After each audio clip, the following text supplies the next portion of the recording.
Assalomu alaykum, hurmatli tinglovchilar. Bugungi mavzuyimiz pandemiyaning oliy ta'lim tizimiga ta'siri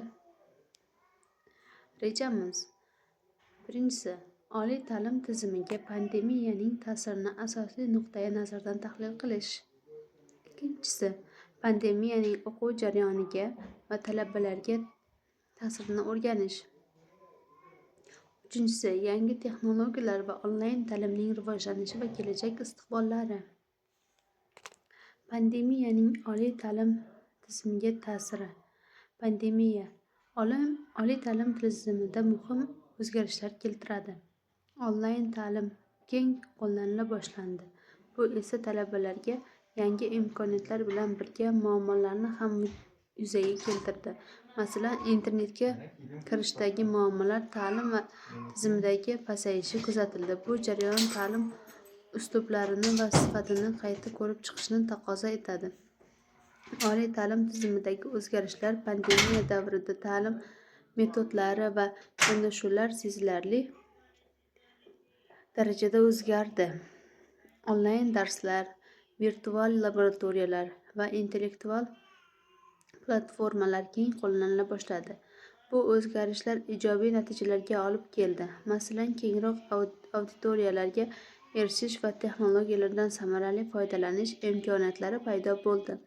Ammo shuningdek, talaba va o'qituvchilar uchun motivatsiya va muloqot muammolari yuzaga keldi.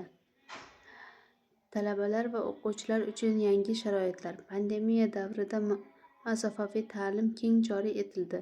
Bu o'quvchilarning yangi pedagogik metodlar va texnologiyalarni o'zlashtirishni talab qildi. Talabalar uy sharoitida o'qish imkoniyatlariga ega bo'ldi va o'z-o'zini baholash imkoniyatlari paydo bo'ldi. Yangi platformalar va baholash imkoniyatlari paydo bo'ldi. Yangi platformalar va vositalar, masalan, Zoom, Google Classroom rivojlandi. Bu esa aloqalarni yaxshiladi va intellektlarni oshirdi.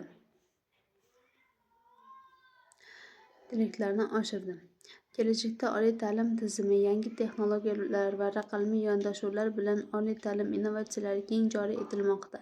Rivojlanish strategiyalari va xalqaro hamkorlik kelajakda ta'lim sifatini oshirish uchun muhimdir. Bu yondashuvlar ta'lim jarayonini yanada samarali va moslashuvchan qilishga yordam beradi. Pandemiya va o'quv jarayoni. Pandemiya davrida onlayn ta'lim va masofaviy o'qitish keng tarqaldi. Texnologik muammolar, internetga kirish cheklovlari muhim muammo bo'ldi. Yangi sharoitlar, masalan, virtual sinflar o'qituvchilarning metodikasini yangilashga majbur qildi. Talabalar uchun pandemiyaning ta'siri motivatsiya pasayishi, psixologik holatdagi o'zgarishlar, izolyatsiyasi hissi va texnologik muammolar yuzaga keldi. Masofaviy ta'lim sharoitida talabalarning o'qish motivatsiyasi va ruhiy holati sezilarli darajada tasvirlangan. O'qituvchilarga ta'siri. Pandemiya davrida o'qituvchilar yangi pedagogik yondashuvlarga moslashdi. Masofaviy ta'limda ularning texnologik ko'nikmalari va roli sezilarli darajada o'zgardi. Ular uchun yangi o'quv materiallari va psixologik tayyorgarlik muhim ahamiyat kasb etmoqda. O'quv jarayonida innovatsiyalar. Pandemiya davrida ta'limda yangi texnologiyalar va metodlar keng qo'llanildi. Masofaviy ta'lim platformalari, virtual sinflar va interaktiv o'quv resurslari keng tarqaldi. Kelajakda esa sun'iy intellekt va virtual haqiqat texnologiyalari o'qitishni yanada samarali qilish uchun rivojlanmoqda. Yangi texnologiyalar va ta'lim jarayoni. Onlayn ta'lim platformalari masofaviy ta'limni kengaytirdi. Moodle va Zoom kabi platformalar ta'lim jarayonining samaradorligini oshirdi.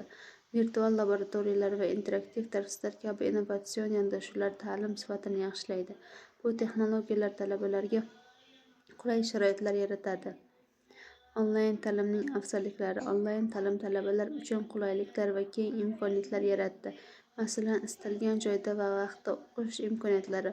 O'qituvchilar uchun esa yangi texnologiyalar orqali resurslarni kengaytirish va individual yondashuvlarni amalga oshirish imkoniyatlari mavjud. Bu usul ta'lim jarayonini samarali va moslashuvchan qilishga yordam beradi. Kelajakda ta'lim texnologiyalari, yangi innovatsiyalar, masalan, sun'iy intellekt, virtual va kengaytirilgan haqiqatdan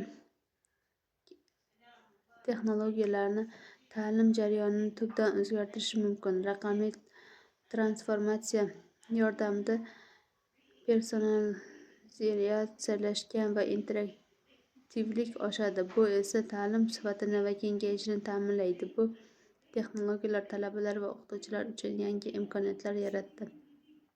Yangi yondashuvlar va strategiyalar. Oliy ta'limda innovatsion yondashuvlar va strategiyalar muhim ahamiyatga ega.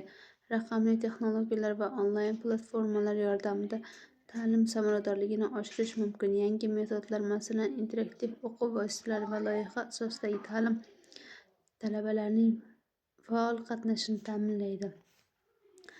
Xulosamiz: pandemiya oliy ta'limda katta ta'sir ko'rsatdi. Yangi metodlar va texnologiyalar joriy etildi. Talabalar va o'qituvchilar uchun yangi sharoitlar, masofaviy ta'lim imkoniyatlari kengaydi.